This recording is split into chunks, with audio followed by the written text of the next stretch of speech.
So what is up guys, welcome back again sa ating channel. And for today's video guys is ayan, so nakikita nyo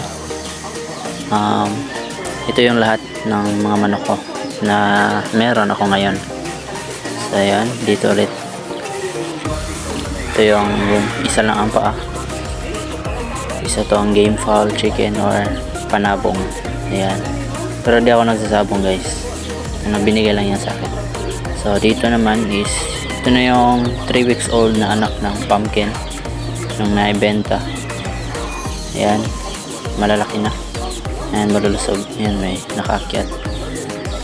Bali 8 sila lahat. Medyo okay naman yung kanilang paglaki. Ayan, matangkad. Yung isa nakaakyat.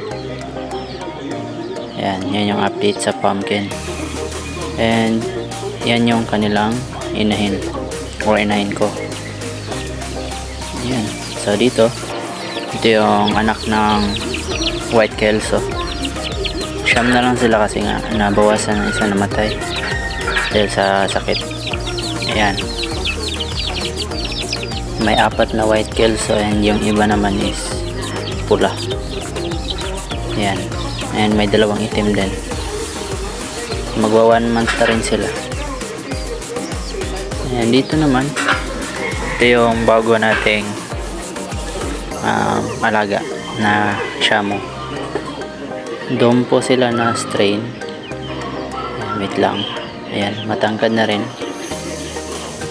Magti 3 months bukas. Ayan, and ito yung inahin ni mama. May 8 siyang itlog na nilin naman. And dito naman sa itaas is wala. Kasi nga wala pa yung ibang babae. Ayan.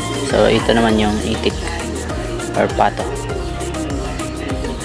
Malalaki na rin. And ayan, malakas kumain. So dito syempre di mawala yung mga ating mga isda. Ayan. And dito yung mga binibenta. And dito naman yan yung mga gapi, isda pa rin.